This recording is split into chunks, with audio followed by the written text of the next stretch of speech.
wenn der einzige Grund ist, dass ich meine Rechnung kann zahlen und meine Wohnung nicht verliere, die Motivation wird nicht so hoch sein für den Job. Und es braucht viel Energie, um sich selber zu motivieren. Ich muss mich als wirksam empfinden.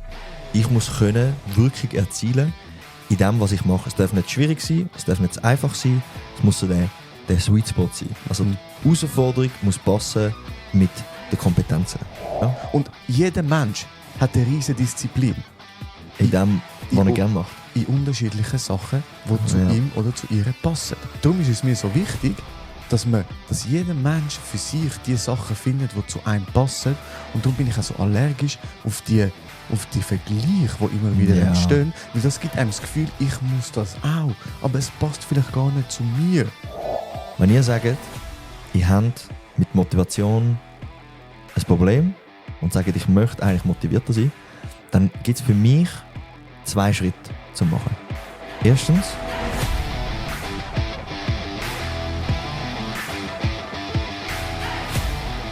Hallo miteinander und herzlich willkommen zu Kopfchaos. Wir sind 2 Psychologen aus Zürich. Neben mir hockt der Tim. Ich bin der Evo und wir begrüßen euch ganz herzlich zu der 31. Folge. Tim, wie fühlen wir uns? ich fühle mich verkattert. Ah, du? Ich fühle mich gut, aber so jetzt nicht overhyped wie das letzte Mal. Aha.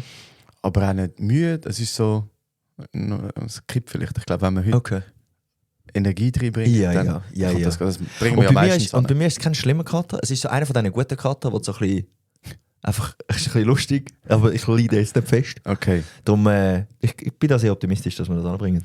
Ja, auf jeden Fall. Wir haben gerade vorher darüber geredet, über Flow-Zustand und so. Und wie der Podcast durch die ganzen Rahmenbedingungen von wir werden nicht gestört, wir nehmen das Bewusstsein, so miteinander zu schwätzen, dass uns das hilft, auch in den Flow-Zustand reinkommen. Und das Tauchen bei uns beiden harter Flow-Zustand aus. Ja, das geht unseren Zuhörern, die auch schon gedacht sind, wahrscheinlich ähnlich. Schreibt es doch mal rein, was bei euch einen Flow-Zustand führen holt. Weil heute tangieren wir den Flow-Zustand schon wieder. Ich habe das noch spannend gefunden in der Vorbereitung. Ich dachte, da kommt der Flow-Zustand wieder. Und wir reden immer wieder so darüber, wie unsere Podcast-Themen so fest ineinander reinfließen und vernetzt sind. Und wir versuchen euch das auch so ein bisschen mitzugeben, dass die psychologischen Konzepte und Theorien, Modelle und all das ja nicht losgelöst für sich dastehen, sondern sehr viele Überschneidungen haben, vernetzt, man kann es verknüpfen. Und wenn man so ein ganzheitliches Bild davon kann bekommen, ist das wirklich ein Gamechanger, wenn man so mit diesen Konzepten verknüpft in der Welt unterwegs ist, weil ich finde, man kann mega viel so gut einordnen, auch, was einem so begegnet im Alltag. Weißt du, es ist auch ein Gamechanger, Nein. das Modell, das wir heute anschauen. Yes. Und ich entschuldige mich jetzt schon, falls ich mal Buchstaben vertusche, weil wir reden heute über das Self-Determination Theory, SDT, und ich kann dir garantieren, ich werde irgendwann STD sagen. Was etwas anderes ist, aber Was einfach, ist STD? weiss nicht. Ah, du weißt es wirklich nicht? Nein. STD sind Geschlechtskrankheiten. Stimmt. Und ich habe letztens jemandem erzählt, so, ja, eben, wir machen jetzt eine Podcast-Folge zu STD. Und er so, hä? Und ich so, ja, halt, Self-Determination Theory. Und er so, du hast gerade STD gesagt, nicht SDT. Sexually Transmitted Diseases. Okay. Ja, darum, wenn ich STD sage, dann meine ich eigentlich SDT. Ja, okay. Und auf Deutsch heisst die Theorie Selbstbestimmungstheorie. Und das ist vom DC und Ryan so die Selbstbestimmungstheorie. Das ist eigentlich so das Rahmenwerk, wo ganz viele Subtheorien auch drin gehören, weil die 2 so viel geforscht haben und Konzepte entwickelt haben. Und die haben auch ein Buch geschrieben, ich weiß nicht wie viele 100 Seiten, wo das glaube alles drinnen ist. Und die Selbstbestimmungstheorie, die versucht das wie so all die Subtheorien, die dort dabei sind, auch ein bisschen zu vereinen. Und ganz grundsätzlich, es geht um das Thema Motivation. Also es ist die Motivationstheorie, die wir uns heute anschauen, die einfach in jedem Kontext anwendbar ist. Sei das für persönliche Motivations- und Zieltheorien bei der Arbeit. Also es wird auch bei Führungsseminaren Thema Motivation Das ist ein riesen Führungsthema. riesen Führungsthema, Motivation von Mitarbeitenden. Es wird aber auch in der Pädagogik Motivation bei Kindern. Wie kann man Motivation dort holen, dass es ein cooles Lernen ist und nicht einfach so ein «Du hörst zu und ich erzähle dir» Lernen. Also, Viel auch in der Gesundheit kommt es noch vor. Ich habe in der Vorbereitung gesehen, dass viele also jetzt Ärztinnen und Ärzte, wenn sie, oder auch in der, sagen wir, Physio, dass wenn sie Interventionen planen mit den Patientinnen und Patienten, dass sie dort nachher fest auf das Modell schauen, um zu schauen, dass die Motivation, um das dann auch auszuführen, höher ist. ja. Gesundheit ist auch ein grosses Ding. Und also ich habe auch Sport in der Vorbereitung gehabt und also ja, crazy Modell. Es geht wirklich einfach darum, hey, wie werden wir motivierter, zum Sachen angehen. Und es gibt da so 3 Teile davon, wo in dieser Theorie drin sind. Die gehen wir heute durch und ich glaube, wir gehen dann noch so ein bisschen Motivation generell Ja. durch und werden wahrscheinlich dann viel mit Beispielen bespicken. Und, Voll. ja. Ja. Genau, und so der Kern von dieser Theorie, und das finde ich eben ein mega schöner Ansatz, wo ich mich einfach damit identifizieren kann. Die Haltung, wo sie die Theorie eigentlich entwickelt haben, ist, dass der Mensch per se nach Entwicklung und nach Wachstum strebt. Das ist wie so eine Energie, die jeder Mensch in sich drin hat. Ganz grundsätzlich. Und mit dem kann ich mich sehr identifizieren, weil ich auch die Haltung habe, hey, der Mensch ist auf Wachstum, also so guten Wachstum, auf Entwicklung aus und strebt natürlich nach dem. Ja, ich meine, das siehst du bei jedem Kind. Ja, jedes Kind versucht irgendwann mal aufzustehen. Ja. Ohne dass ihm Und irgendjemand zu laufen sagt. und ja. Ja, oder? Und auch in der Welt. Also ich meine, nicht nur schon, wenn du Pflanzen anschaust, Tiere anschaust. Es geht immer um Wachstum, um Aufblühen. Also das ist wie so eine... Außer bei Stein. Ja. Sorry. Okay. Alles, was Leben in sich hat, strebt nach Wachstum. Jawohl. Und das ist so die Grundhaltung dahinter. Und sie haben eigentlich, und das sind die 3 Teile, die du beschrieben hast, das sind die 3 Grundbedürfnisse, haben wir auch schon gehabt. Aber es sind andere Grundbedürfnisse. Nicht verwechseln mit den psychologischen Grundbedürfnissen von Grave. Sie können sich... sind sehr, also sie sind sehr ähnlich, aber es ist ein unterschiedliches Modell. Aber es Ja. hat definitiv Parallelen. ja. Also sie haben unhuere viele Überschneidungen. Ja. Und das ist, könnt ihr sonst auch gerne mal für euch hören. Hört mal die Folge und nachher die Grundbedürfnisse von Gravier, weil sie sich sehr gut auch ergänzen. Ja. Also nicht widersprechen, sondern sehr gut ergänzen auch. Und die 3 Grundbedürfnisse, sagen jetzt, die sind wichtig, dass die befriedigt sind, dass genau das Streben nach Wachstum, Entwicklung, dass das kann gedeihen. Und die 3 Grundbedürfnisse sind Autonomie, Kompetenz erleben und soziale Eingebundenheit. Yes. Lass uns doch durch die 3 durchgehen, die ein bisschen genauer anschauen, was bedeutet genau Autonomie, Kompetenz und Verbundenheit. Und ich würde sagen, wir gehen einfach straight rein. Wir gehen einfach rein. Alright. Und dann gehen wir mit dem Flow. Gut, sehr gut. Also Autonomie habe ich noch spannend gefunden, weil ich gerade diese Woche ein Coaching hatte, wo das ein grosses Thema war. Es hat mir auch gerade geholfen, irgendwie da die Vorbereitung auf den Podcast. Und die Autonomie sagt eigentlich, dass wir müssen irgendwo durch eine Freiwilligkeit haben. Wir müssen irgendwo durch können selber entscheiden, was wir gerne machen würden, damit die Motivation entsteht. Also das heisst, wir müssen irgendwo Wahlmöglichkeiten haben. Im Beruf kann das Gegenteil davon sein, wenn jetzt mein Vorgesetzter oder meine Vorgesetzte mir jeden einzelnen Schritt vorkommt und ich kann wie einen Auftrag nicht erfüllen, so wie ich das möchte, sondern es wird mir jeden einzelnen Schritt geben. Und die bessere Variante wäre, man gibt ein Ziel vor, wo ich nachher dann kann den Weg zu dem Ziel mir selber schaffen. Ich finde das sehr spannend, weil da gibt es eine wichtige Abgrenzung. Weil, also jetzt gerade bei Autonomie, also dass man sich selber als Urheber von seinem eigenen Handeln erlebt. Oder? Und es gibt ja viele Berufe, die hure starke Rahmenbedingungen haben. Oder?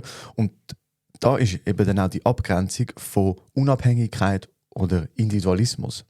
Es geht nicht darum, dass ich alles frei machen kann und mir ja niemand sagt, was ich mache, zu tun habe. Weil als Beispiel im Operationssaal, Ein Chirurg hat klare Abläufe. Und ich weiß nicht, wie Gestaltungsspielraum er hat. Jetzt gerade bei einer Operation, sagen wir, ein Kreuzbandriss, wo ja sehr klar ist, wie der Ablauf ist.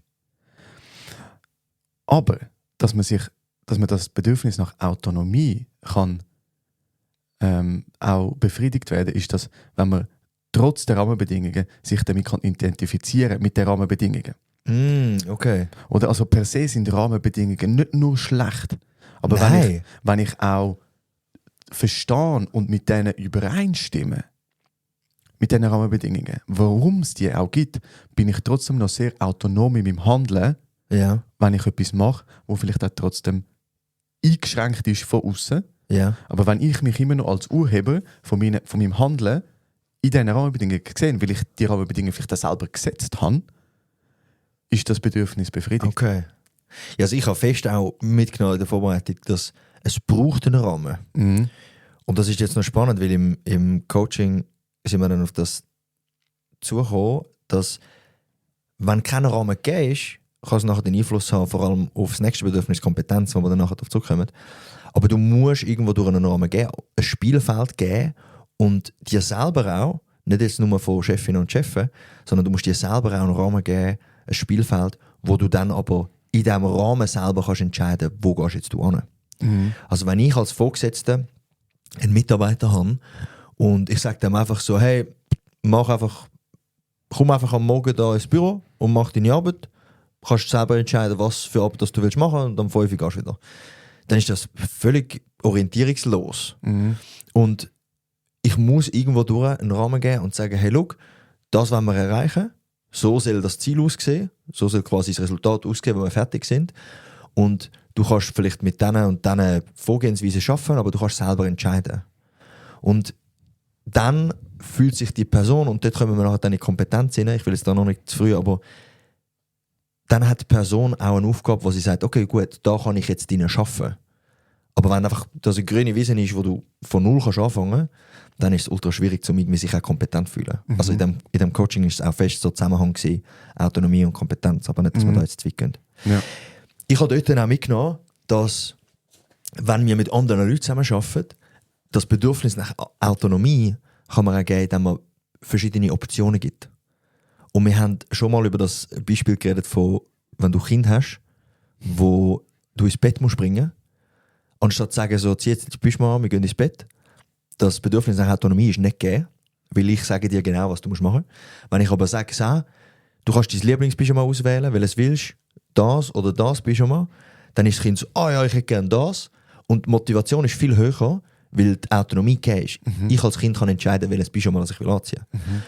Und das kannst du aber auch mitnehmen in einen Arbeitskontext oder im privaten Kontext oder im Sport. Wenn du verschiedene Optionen zur Verfügung gibst, dann hat die andere Person viel stärkere Befriedigung von dem Gefühl nach Autonomie. Also ich tue zum Beispiel oft, wenn ich auch Offerten erarbeite, gebe ich in diesen Offerten verschiedene Optionen. Also willst du irgendwie noch eine Zusammenfassung nach dem Workshop, so ein kleines Handbook, ja oder nein? Und dann kann der Kunde wie entscheiden, gut, wir hätten gerne eins, dafür zahlen wir noch ein bisschen, oder wir nehmen es nicht und dafür zahlen wir nicht. Aber das Bedürfnis nach Autonomie ist dann viel mehr gegeben. Ja, man fühlt sich immer noch als, ich finde Urheber, das finde ich noch ein gutes Wort. Man kann selber bestimmen. Darum wahrscheinlich eine Selbstbestimmungstheorie. Genau, oder man fühlt sich ermächtigt, sich so steuern, wie man möchte. Oder? Obwohl es immer einen Rahmen gibt. Auch wenn du sagst, ja, möchte er mit oder ohne Handout, du gibst ja den Rahmen vor. Ja. Aber sie haben dort drin Autonomie. Handlungsspielraum, ja. Handlungsspielraum. Ja. Wenn wir zu der Kompetenz kommen, die 3 schnell einfach ein bisschen beschreiben und dann können wir dann abdriften und ins Chaos gehen. Yes. Also das ist jetzt aber noch spannend, weil in dem Coaching haben wir über einen Mitarbeiter von ihm geredet, der sehr viel Autonomie hatte. Der hat können selber entscheiden, was er will machen. Der hat sehr viele Freiheiten gehabt, hat wenig irgendwie Vorgaben bekommen, von wie etwas muss gemacht werden. Was jetzt aber dazu geführt hat, dass er sich selber Aufgaben genommen hat oder Aufgaben bekommen hat, die viel zu schwierig, viel zu herausfordernd sind für ihn zu diesem Zeitpunkt. Was dazu geführt hat, dass er sich massiv unkompetent gefühlt hat, was die Motivation dann wieder senkt. Und Kompetenz, oder der zweite Punkt von dem SDT, Kompetenz ist eigentlich so, ich muss mich als wirksam empfinden, ich muss können Wirkung erzielen in dem, was ich mache. Es darf nicht schwierig sein, es darf nicht einfach sein, es muss so der Sweet Spot sein. Also die Herausforderung muss passen mit den Kompetenzen. Und dann fühlen wir uns kompetent. Ja, voll. Weiß gar nicht, es gibt gar nichts zu ergänzen. Hast du wunderschön beschrieben, ist genau das, oder? Und ich meine, das ist etwas, und da kommen wir jetzt viele Verknüpfungen mit anderen Folgen, weil wir das immer wieder mal sagen. Wenn du willst, sagen wir, anfangen zu meditieren, dann ist vielleicht eine 30-minütige Meditation nicht the way to go, wenn du vorher noch nie meditiert hast. Sondern vielleicht starten wir mal mit einer 3 Minuten angeleiteten Meditation auf YouTube. Und dann passt das Kompetenzlevel mit der Herausforderung überein. Dasselbe mit Joggen. Wenn du jetzt sagst, okay, gut, bin jetzt ein Jahr nicht joggen, ich gehe als allererstes mal 10 Kilometer joggen. Dann wird das Kompetenzerleben nicht übereinstimmen oder das Kompetenzlevel wird nicht übereinstimmen mit der Herausforderung. Was dann wiederum die Motivation reduziert. Dann bist du bei Kilometer 2 und denkst, Alter, was ein Scheiß. Fuck, ja. Macht dir keinen Bock. Und verlierst so die Motivation. Voll. Also es geht immer um eine realistische Einschätzung von, was sind meine Fähigkeiten und was für eine Aufgabe, sagt das beim Arbeiten oder sagt das ein sportliches Ziel, whatever, wo dazu passt. Und nicht um nichts gibt es in dieser Smart-Zielmethode das R von realistisch, weil das ist zielt genau auf das ein, dass ich mich kompetent fühle, weil wenn ich mich kompetent fühle, bleibt meine Motivation länger erhalten. Und auf das möchte ich dann eben nachher auch noch eingehen, weil gerade das auch durch unterschiedliche Social-Media-Einflüsse einem ja auch ein verzerrtes Bild vielleicht ergibt.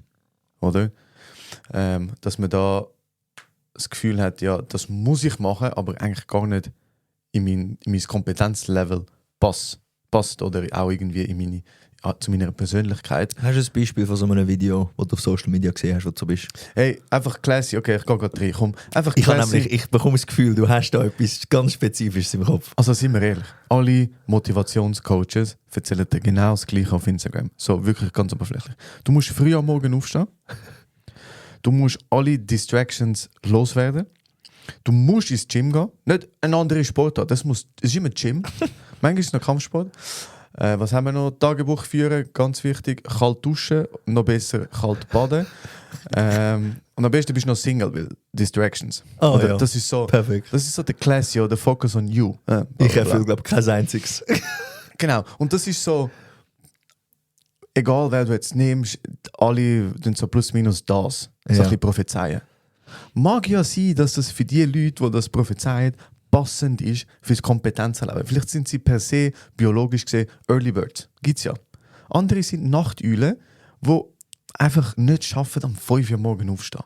Ja. Aber die bleiben bis um 2 Uhr morgens wach und sind dann am Hustlen. Late-Night-Sessions. Und dort fängt es schon an. Gewisse schießt es brutal an, ins Gym gehen und haben dann die Kompetenzen, aber es sind hervorragende, sagen wir, Langläufer. Gut, dann fuck off. Scheiß aufs Gym. Oder? Und dort auch das Kompetenzleben. Und das meine ich mit, wir bekommen irgendeinen Eindruck, und ich will das Beispiel nachher nochmal aufnehmen, für ein anderes Thema, wir bekommen irgendeinen Eindruck, ja, das ist der State of the Art, oder? So müssen wir sein, aber es ist weit weg von meinem Kompetenzerleben. Ja. Also, wie kann ich, wenn ich mich möchte, irgendetwas vornehmen, wie passt das zu mir auch und zu meinen Kompetenzen? Ja. Dass ich das Kompetenzerleben kann aufrechterhalten, dass ich mich selbstwirksam fühle. Und ich glaube gerade so, jetzt in dem Bild, das du gegeben hast, von so einem typischen Influencer-Motivationscoach, der Spielrahmen, den er dir vorgibt, wenn wir zurück zur Autonomie kommen, ich bin gar nicht auf diesem Feld. Ja, so, weißt du jetzt zum Beispiel, jetzt hört jemand das, hat vielleicht 2 kleine Kinder, muss irgendwie finanziell dafür sorgen und ist halt dummerweise in einer liebenden Partnerschaft, wo er ist gar nicht auf dem Spielfeld. Ja. Er kann gar nicht von dem irgendwie mitnehmen, weil er muss irgendwie die Kinder irgendwie ins Bett bringen, vielleicht irgendwie am Morgen wecken sie, okay, dann steht er mal auf, bringt sie irgendwie hin, dann geht er arbeiten und ich glaube, man muss für sich selber herausfinden, hey, wo was ist mein Spielfeld? Auf welchem Platz bin ich überhaupt? Ist es ein Fußballplatz? Ist es ein Gymplatz oder was auch immer das ist? Die Analogie zeigt jetzt ein bisschen. Und zweitens, was kann ich davon überhaupt übernehmen? Wo bin ich kompetent und wo kann ich die Kompetenz mitnehmen? Weil ich glaube, die typischsten Kompetenz von Stationen sind so, wenn die Rollen unklar sind. Eben, wenn du jetzt als Vater von 2 jungen Kindern und du nimmst jetzt die Rolle an von einem 24-jährigen Gym-Influencer, wird nicht aufgehen. Wenn Prozesse chaotisch sind, wenn Zeit oder Ressourcen knapp sind, auch dort, wenn du 2 Kinder hast, dann wirst du nicht Zeit haben, um jeden Tag 1,5 Stunden ins Gym zu gehen. Und ich glaube, dort muss man sich einfach überlegen, hey, auf welchem Spielfeld bin ich? In welchem Rahmen bewege ich mich? Und wo in diesem Rahmen kann ich mich kompetent fühlen? Ja, und auch bei kompetent, weißt du, also ich finde, man hat jetzt immer gesagt, man muss ein bisschen anpassen, welche Aufgabe passt zu meiner Kompetenz. Es darf schon herausfordernd sein. Also es ist ja wichtig, dass es herausfordernd ist. Also verstehen wir uns da nicht falsch, das haben wir in unterschiedlichen Folgen auch schon gesagt. Hey, es muss ein bisschen eine Challenge dabei sein, oder? Aber eine gute Challenge. Das, was du gesagt hast, der Sweet Spot. Nicht komplett überfordernd, aber auch nicht, ja, das kann ich schon.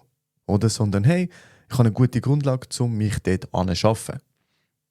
Und habe dann vielleicht auch Ressourcen oder Strategien, wie ich mir die Kompetenz kann erarbeiten kann. Yes. Sagen das andere Leute, Sachen, die ich kann übernehmen von anderen Bereichen in meinem Leben, aus früheren Erfahrungen, wo kann ich andocken auch, oder? Also das kommt ja dann auch noch dazu. Ich habe letztens ein Video gesehen von einem Vater, wo genau dort, wo du gesagt hast, hey, es darf herausfordernd sein, aber es muss halt irgendwie in deinem Rahmen drin sein. Und zwar, irgendwie seine Tochter war krank gewesen, und der hat aber gesagt, hey, ich muss irgendwie noch Sport machen, aber ich kann jetzt halt nicht im Haus.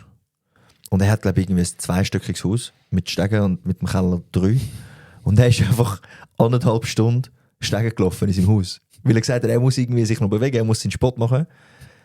Und er ist einfach 1,5 Stunden Stegen runter, sodass er aber daheim kann sein kann, dass, wenn seine Tochter irgendetwas braucht, dann hat er vielleicht mal irgendwie nach einer halben Stunde hat er schnell Pause gemacht, ist schnell irgendwie Wasser bringen und hat wieder weitergemacht.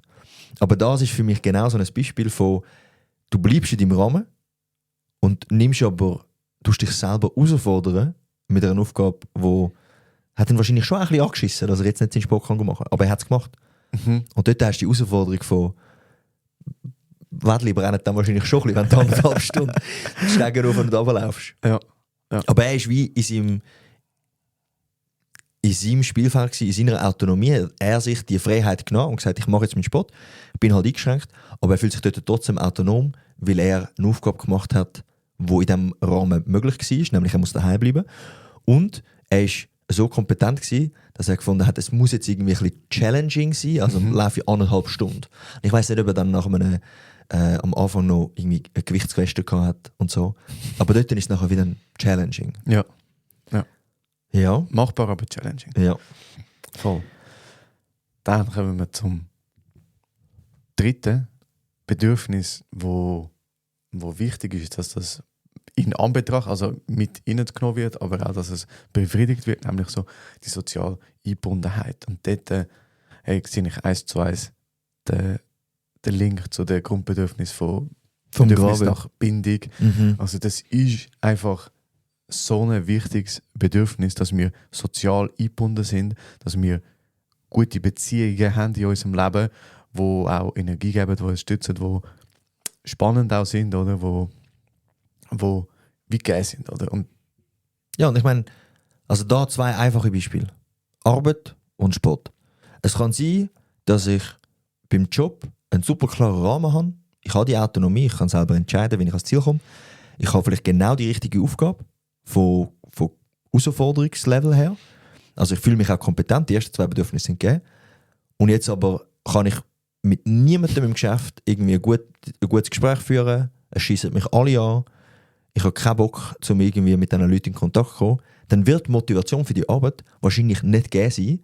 Weil jedes Mal, wenn du ins Geschäft gehst, denkst du, Alter, schießt mich das an, jetzt muss ich die Doppel wieder sehen. Und im Sport dasselbe. Es kann sein, du bist in einer Fußballmannschaft, du fühlst dich autonom, du bist vielleicht in der Startelf, du fühlst dich kompetent, weil du bist in dieser Liga, wo du willst sein. Aber wenn die anderen 10 Spieler dich aufregen, wirst du wahrscheinlich nicht allzu motiviert sein, um ins Training zu gehen. Ja. Und darum, ich glaube, da so der dritte Fehler von dem Modell ist nicht zu unterschätzen, weil es kann die ganze Motivation einfach kaputt machen. Ja, also die drei ergänzen sich. Also es kann ja, ich habe das Gefühl, manchmal hat es ein bisschen Puffer-Effekt, oder? Ja, ja. Also auch wenn mal die Stimmung in der Mannschaft vielleicht gerade ein bisschen scheiße ist, aber irgendwie die anderen stimmen, dann kann das auch ein bisschen aufheben und umgekehrt, oder? Wenn die Stimmung mega gut ist, aber irgendwie Kompetenz, vielleicht nicht gerade Kompetenz, also man verliert gerade ein bisschen, kann das auch unterstützend sein, aber so langfristig oder im Optimalfall, man redet immer vom Optimalfall, dass die 3 gegeben sind Ja. für eine Top-Motivation.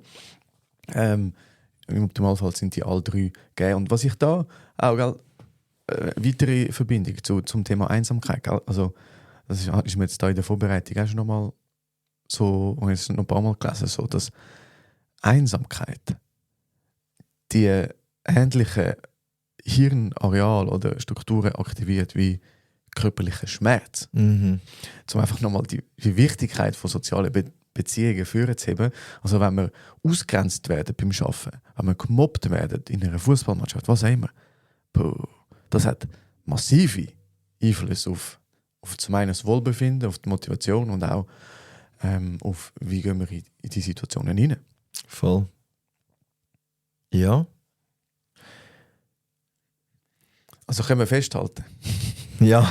dass so eine optimale Arbeitsstelle zum Beispiel eine Stelle ist, wo ich immer wieder das Gefühl habe, ich kann mich so steuern, dass ich die Entscheidung kann selber treffen kann, dass ich mich auch kompetent fühle, dass ich coole Aufgaben habe, die mich auch ein bisschen herausfordern, aber immer wieder das Gefühl habe, ja, da komme ich an oder weiss, wie ich Lösungen dazu finde, plus auch noch eingebunden in ein cooles Team, cooles Projektteam, gute Leute rundherum, wo auch die Beziehungsebene so gegeben sind. Das ist eigentlich so ganz kurz die optimale Arbeitsstelle. Voll. Ich glaube, so der grösste Killer für Autonomie in der Arbeitsstelle ist so Micromanagement von oben. Mhm. Weil halt eben, wenn dann die ganze Zeit immer wieder von oben geschaut wird, hey, wie machst du jetzt das genau und okay, das musst du jetzt so machen, dann ist das kaputt. Eine Überforderung oder eine Unterforderung, was dann bei dem Thema Kompetenz ist nicht gut. Und ja, ich glaube, bei den Beziehungen oder Verbundenheit ist dann relativ klar, wenn so ein bisschen hässige Stimmung rum ist, wenn so ein bisschen, auch so ein bisschen hinter dem Rücken werden Sachen erzählt und so, das macht ultra etwas kaputt. Ja. Und darum wird das Modell so oft auch in der Arbeitspsychologie gebraucht, Yes. oder? Weil man kann halt sehr gut auch mit Teams so arbeiten, oder mal auch so eine Ist-Analyse machen. Wie stehen wir, oder? Und da möchte ich auch noch aufhören, es ist sehr individuell. Also wie du sagst, gewisse haben ein riesiges Autonomiebedürfnis, dass sie möglichst viel von ihren Sachen selber machen können. Und dann ist das Spielfeld vielleicht ein grösser, aber sie können es gut handeln. Währenddessen, und das ist vielleicht oftmals auch, wenn jemand neu in ein Team kommt, ist es schwierig, wenn die Person genau das gleiche grosse Spielfeld hat wie jemand, der seit 15 Jahren dort ist und alle Prozesse und Abläufe genau kennt. Oder? Also muss man dort auch situativ schauen, was ist jetzt hilfreich. Voll. Und ich glaube, was nicht zu unterschätzen ist vor allem im Arbeitskontext, dass man sich vielleicht gewisse Sachen auch holt. Nicht immer nur die Erwartung hat, meine Chefin oder mein Chef muss mir das jetzt geben. Ich weiß nicht, ob ich mal im Podcast erwähnt habe, aber mein letzter Chef, bei meiner letzten Stelle, hat mir sehr viel Autonomie gegeben. Und es ist sehr frei und ich kann sehr selber entscheiden, was ich will machen. Du weißt, von mir reden. Und das ist eigentlich mega. Und ich bin eigentlich auch jemand, der sehr starkes Autonomiebedürfnis hat. Aber ich habe wie neu dort angefangen und ich habe wie... Das Spielfeld war zu gross gewesen. Ich habe wie gar nicht gewusst, wo irgendwie anfangen. Und ich bin nach irgendwie 2-3 Monaten bin ich zu ihm und habe ihm gesagt, hey, ich bin lost. Ich sehe den roten Faden gerade nicht. Ich brauche jetzt gerade stärkere Führung. Und dann hat er gesagt, gut, kein Problem. Und dann haben wir zusammen ausgearbeitet, was die nächsten paar Monate irgendwie sind und wie wir das angehen. Und dann hat das nachher super geklappt. Und dann über die Zeit sind wir wieder auf das Autonomielevel, wo am Anfang gegeben war, aber dann bin ich auch kompetent genug gewesen, um das Autonomielevel irgendwie auszufüllen. Plus, wie ich sage, die Beziehungsebene ist auch noch gestärkt worden, weil ihr habt auf einer Vertrauensbasis, also du hast ihm ja vertraut, dass du offen und ehrlich zu ihm bist. Voll. Oder? Also die ist ja dann auch noch gestärkt worden. Ich finde immer, wenn man jemandem einen Vertrauensvorschuss gibt, stärkt das auch noch die Beziehung. Ja. Also das ist ja dann auch noch gefördert worden, aufgrund von dem, durch deine Offenheit und Ehrlichkeit. Und voll, ich bin hart deiner Meinung, es muss nicht immer alles von oben runterkommen, sondern wenn ihr merkt, oh, es ist ja für beide Seiten hilfreich, wenn man weiss, wo man steht. Oder? Und dann kann man das auch anpassen. Voll. Was ich noch schön finde, Weil, ja, sorry schnell, Thema Verantwortung, ihr seid auch verantwortlich für euch und eure Arbeitsstelle oder für euch und euer eigentlich Hobby. nur. Ja, voll, also nur, ja, sorry. Also ich glaube, wir sind verantwortlich für uns. Ja. Und wenn wir etwas nicht bekommen, dann müssen wir für uns entscheiden. Wenn wir jetzt keine Führung bekommen, dann müssen wir es für uns entscheiden, hey, will ich das ansprechen oder nicht. Mhm. Aber es ist wie deine Verantwortung, um das für dich zu entscheiden. Mhm. Ob du damit willst leben oder ob du etwas dagegen willst machen. Ja. Was ich noch spannend finde, weil die 3 oder das SDT-Modell, jetzt ist es passiert, das zahlt ja eigentlich auf Motivation ein. Ja. Und in dieser Theorie sagen sie, es gibt verschiedene Arten von Motivation, auch in der Qualität. Mhm. Also wie gut ist die eine Motivation und die andere. Und sie haben da ein Spektrum. Und wir haben da, glaube ich, auch schon mal von 2 Begriffen geredet, also extrinsische Motivation und intrinsische Motivation. Extrinsische Motivation ist alles, was uns motiviert, etwas zu machen, was von außen kommt. Also ein Lohn, ein Bonus, eine Belohnung, aber auch Drohung. Also, hey, du machst jetzt das, sonst kann dich schon auch motivieren. Ja. Es ist einfach die Qualität von der Motivation ist nicht so hoch. Und intrinsisch ist so, dass ich mache etwas, weil ich es machen will, weil ich Spass daran habe. Und ich habe jetzt aber herausgefunden, und du hast mir gesagt, du hast mir mal eine letzte Hirnzelle dazu Ich habe gemeint, gestellt, ja. aber Ja. ich weiß es nicht mehr. Es gibt wieder verschiedene Abstufungen und die gehen wir nur schnell durch, weil wir müssen jetzt die einzelnen nicht durchgehen. Aber so die beste Art von Motivation auf der einen Seite vom Spektrum ist die intrinsische. Du machst etwas aus reiner Freude. Ja.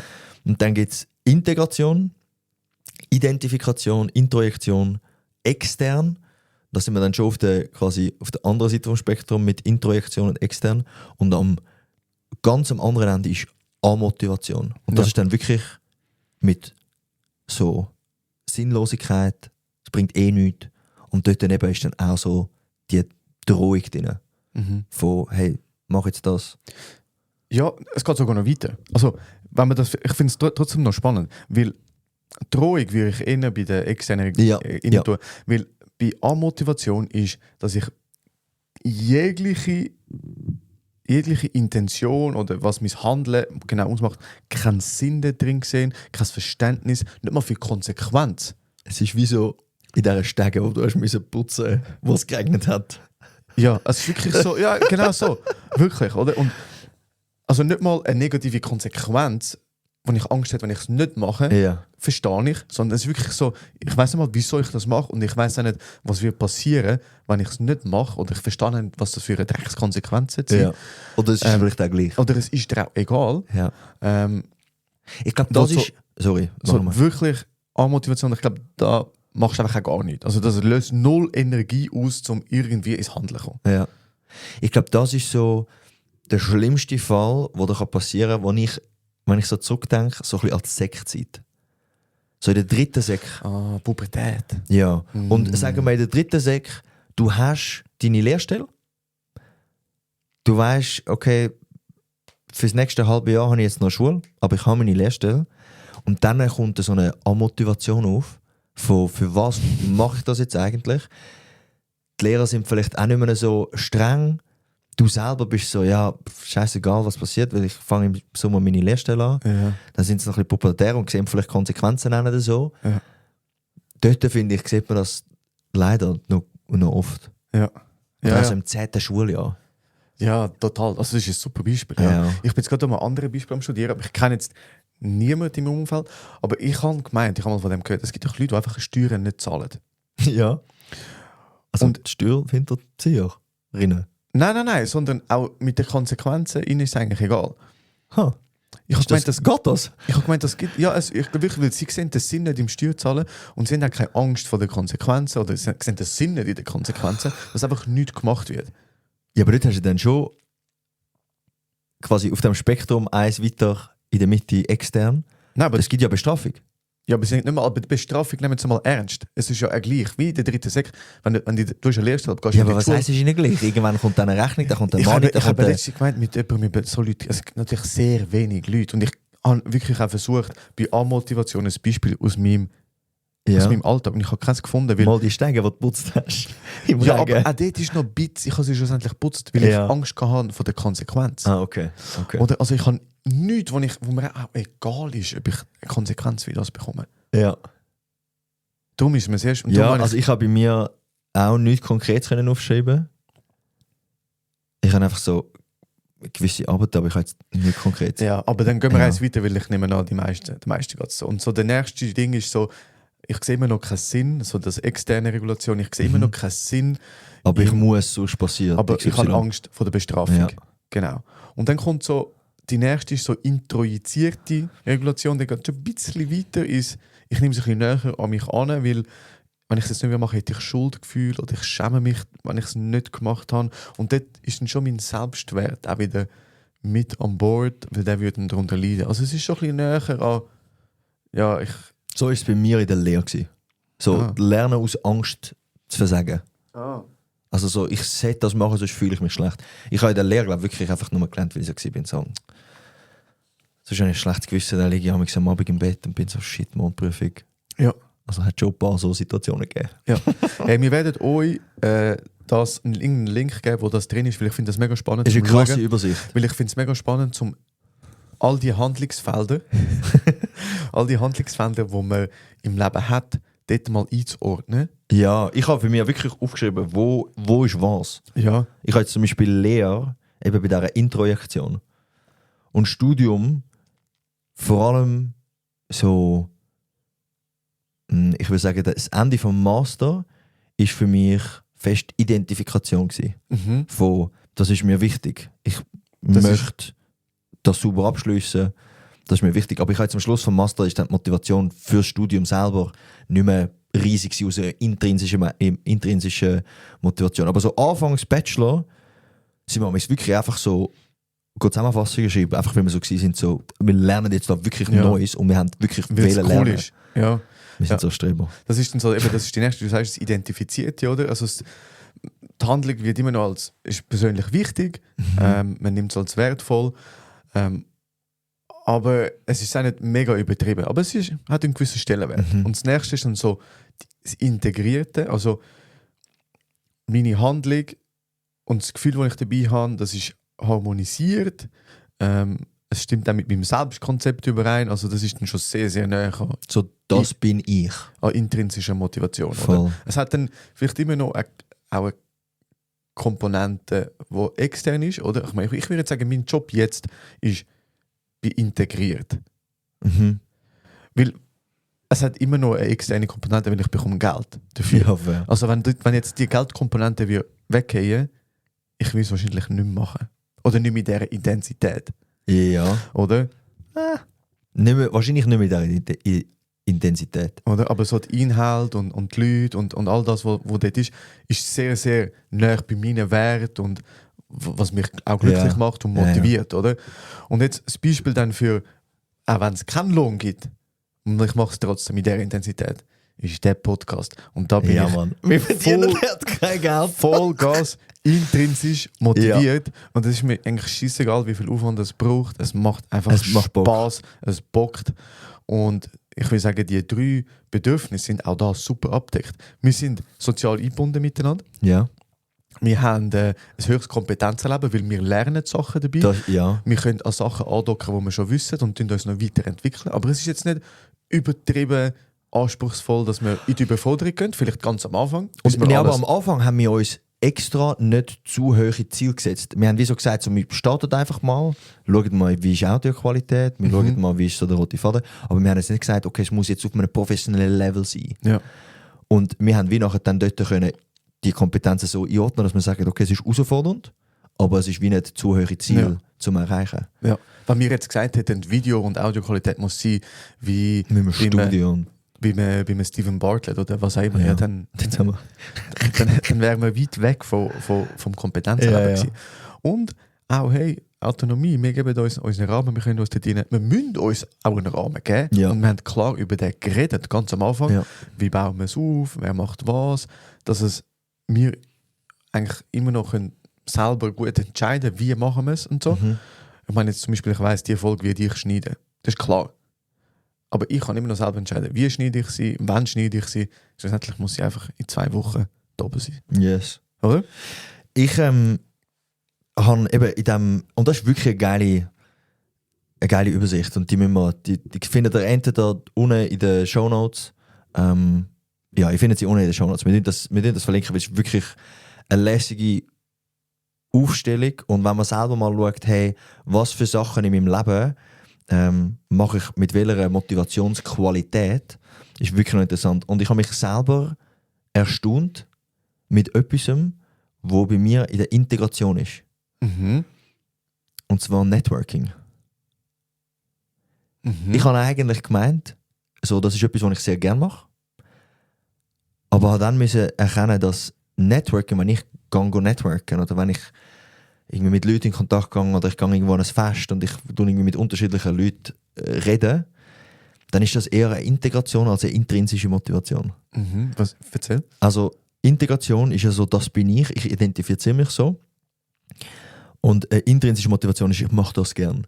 Aber es gibt viele Situationen, wo ich eigentlich nicht so Bock habe zum Networken, Mhm. wo ich es anstrengend finde, wo ich so bin, so, jetzt heute vielleicht nicht. Und es dann aber trotzdem mache, weil ich so bin, so, hey doch, irgendwie das bin ich, das ist mir wichtig, ich möchte jetzt mit diesen Leuten reden, weil ich mich so identifiziere oder weil ich mich so quasi integriere in meiner Persönlichkeit. In dein Selbstkonzept auch, oder? Voll. Ja. Und das habe ich noch interessant gefunden, weil ich wie gemerkt habe, das ist eine andere Art von Motivation und habe das dann wie können neu zuordnen. Und da habe ich wirklich auch überlegt, hey, was mache ich intrinsisch? Weil das sind dann, glaube ich, wirklich wenig Sachen im Leben. Und es war bei mir auch der Podcast gewesen und Golf. Mhm. Hey, bei Sport mega. Bei Sport Ja. ist es brutal, weil das ist wirklich einfach nur, ich gehe manchmal alleine golfen. Mhm. Und ich mache es einfach nur, weil es mir Bock macht. Mhm. Und das ist, ich glaube, so die Sachen zu identifizieren, die man wirklich einfach macht, weil man sie gerne macht, wo man niemand anders dabei haben muss, die sind crazy. Hey, mega. Und jetzt da möchte ich nochmal das Thema aufgreifen. Oder wir haben auch eine Folge gemacht über Zielsetzung, Ziel erreichen und so. Und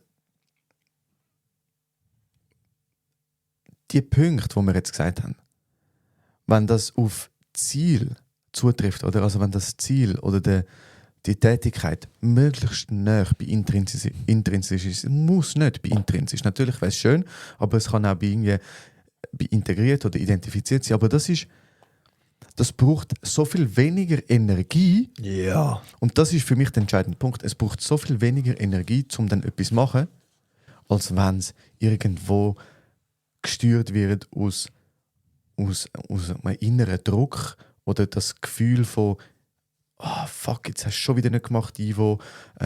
Scham oder es greift den Selbstwert an oder noch schlimmer von äußeren Konsequenzen, wenn ich es nicht gemacht habe.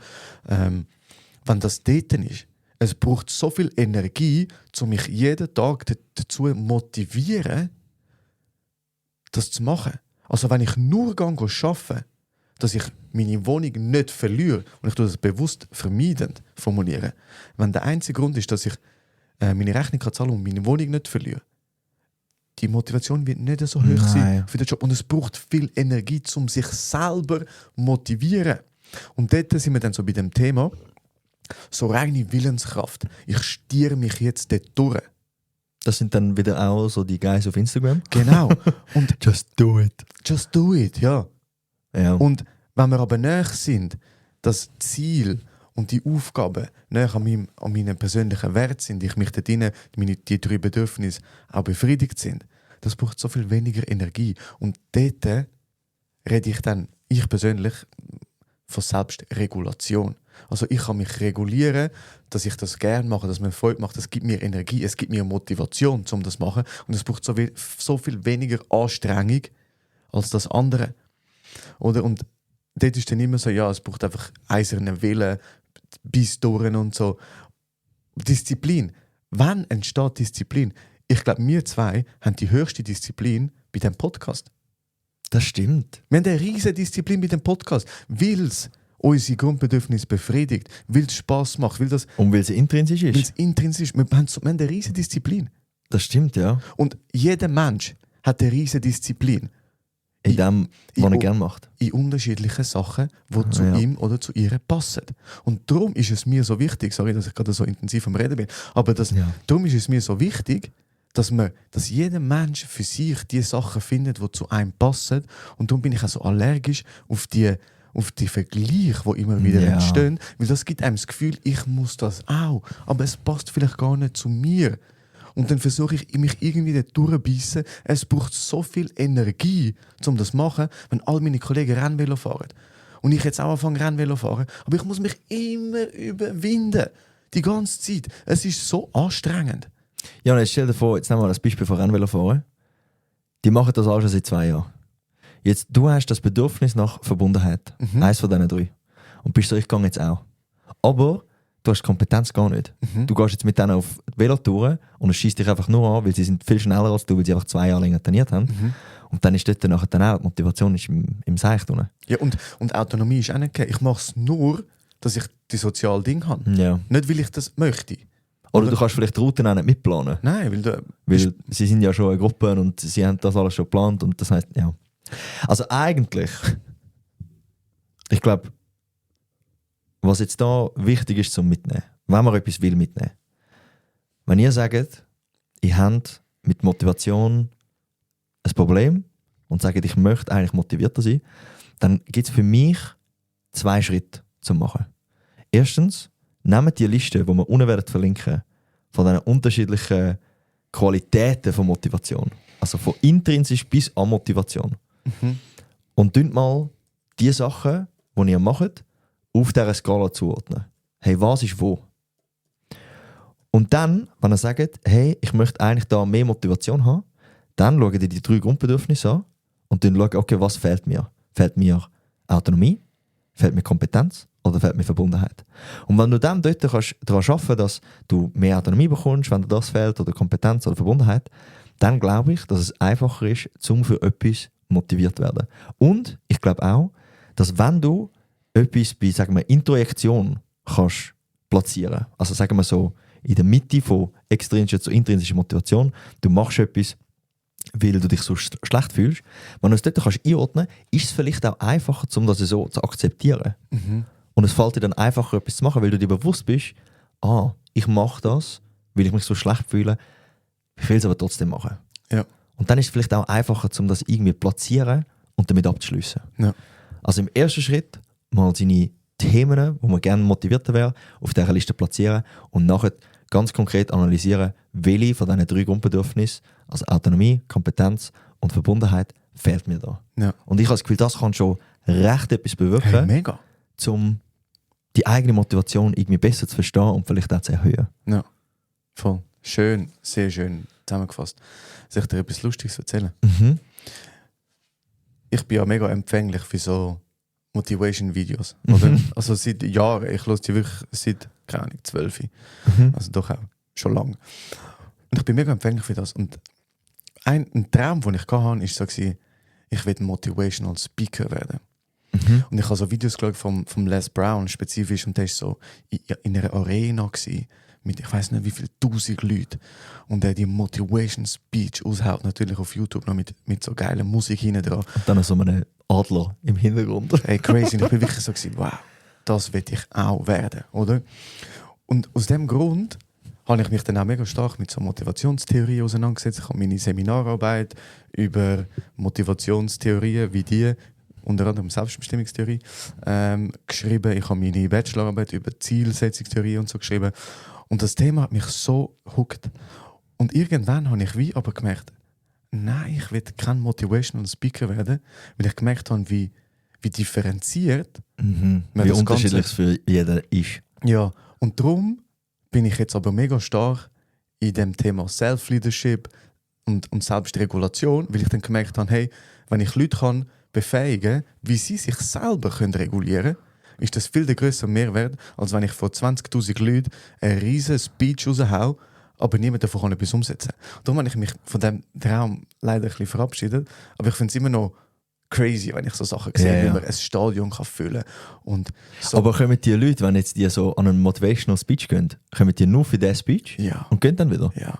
Wirklich? Ja, das ist crazy. Und ich meine, es gibt ja auch in Deutschland viele so bekannte Redner und Rednerinnen, und die Leute machen so Notizen während der Rede. Und ich bin so, wow, krass. Aber ich kann mir jetzt einfach, aufgrund, dass wir jetzt einfach sehr stark in dem Feld von Entwicklung und Persönlichkeitsentwicklung und all dem sind, dass, wenn dort, sagen wir, 1000 Leute sind, die 1000 Leute gehen hoch motiviert wahrscheinlich raus, aber Transfereffekt, also was setzt sich wirklich um, wahrscheinlich minim sind und sie einfach 400 Stutz ausgeben. 400 Keine Stutz? Ahnung, Da hören die lieber gratis Kopfkas auf Spotify und Apple Podcast. Ja, oder? Aber das ist einfach vielleicht noch eine persönliche Anekdote, weil ich finde das so faszinierend. Es ist so unterschiedlich von Person zu Person, was man braucht. Ja. Und ich glaube, es ist sehr viel komplexer, als dass du es einfach in einer 20 Minuten, 30 Minuten Keynote oder Motivational Speech kannst lösen, sondern du musst dich wirklich einfach mit dir selber auseinandersetzen. Du musst verstehen, was dich antreibt und was nicht.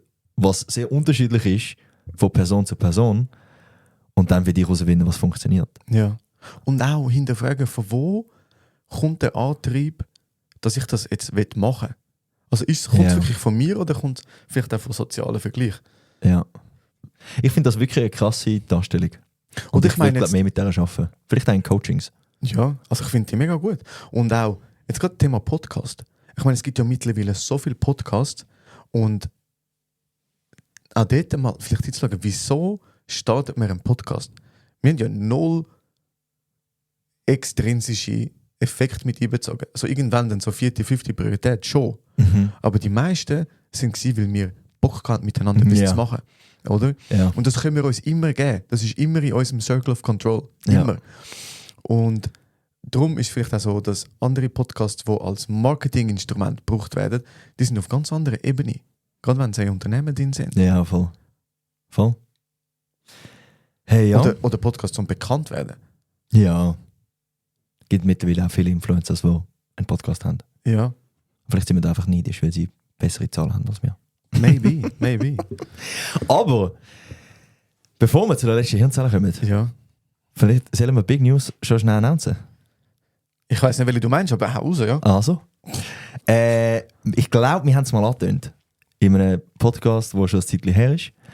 Der Ivo und ich haben gesagt, hey, wir wollen die Leute, die das hören und uns sehen, wollen wir auch mal sehen. Dich! Dich. Du, der jetzt los ist. Und der Ivo und ich haben da eine Partnerschaft gefunden mit einem externen Unternehmen, wo wir noch nicht sagen, aber wir werden es dann sagen, wenn dann alles in Stein gemeißelt ist. Und wir werden dieses Jahr eine Vortragsreihe starten. Wir werden voraussichtlich 4 Vorträge machen, alle 2 Monate. Es sollte dann Ende April starten, wo wir für 1,5 Stunden etwa mit euch zusammenarbeiten und wo wir möchten Wissen weitergeben. Und ja, werden dann dort dann auch noch announcen und auf der Website, wir werden dann auch die Website announcen, Tickets machen. Wird im Raum Zürich sein, voraussichtlich im Prime Tower, was ich wild finde. Yes, brutale Location. Brutale Location. Darum, wenn das alles klappt, werden das da hören. Wir würden uns riesig freuen, wenn dann dort ein paar von euch dabei sind. Und wir einmal dürfen die Leute sehen, die da zuhören. Ja, das ist jetzt vielleicht, ich freue mich einfach sehr fest drauf. Und vielleicht ist es jetzt ein bisschen premature gewesen, das schon zu erzählen. Nein, aber ich freue mich sehr, sehr fest drauf, dort das auch mit dir zu machen und irgendwie die Leute auch zu sehen. Ja, darum, wir werden da noch genau was dann sagen und wo dass man das kann schauen und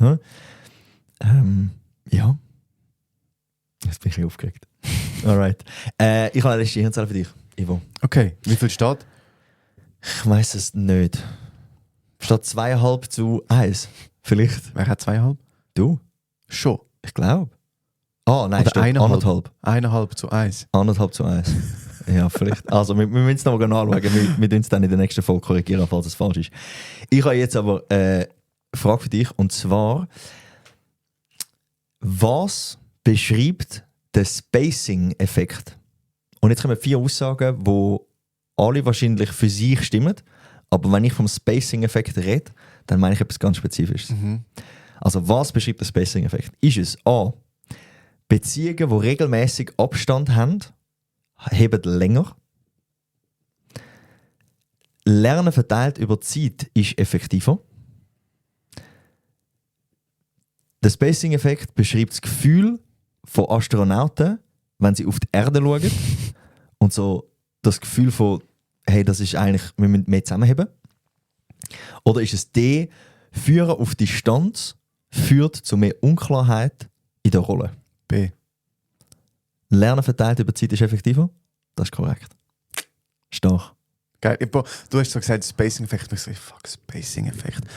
Irgendwie habe ich das schon mal gehört, aber ich habe gerade keine Ahnung, in welche Richtung es geht. Und dann Beziehung, ich so, nein, Beziehung ist nicht. Lernen, ich so, ja. Wo du B gesagt hast, habe ich gewusst, es ist B.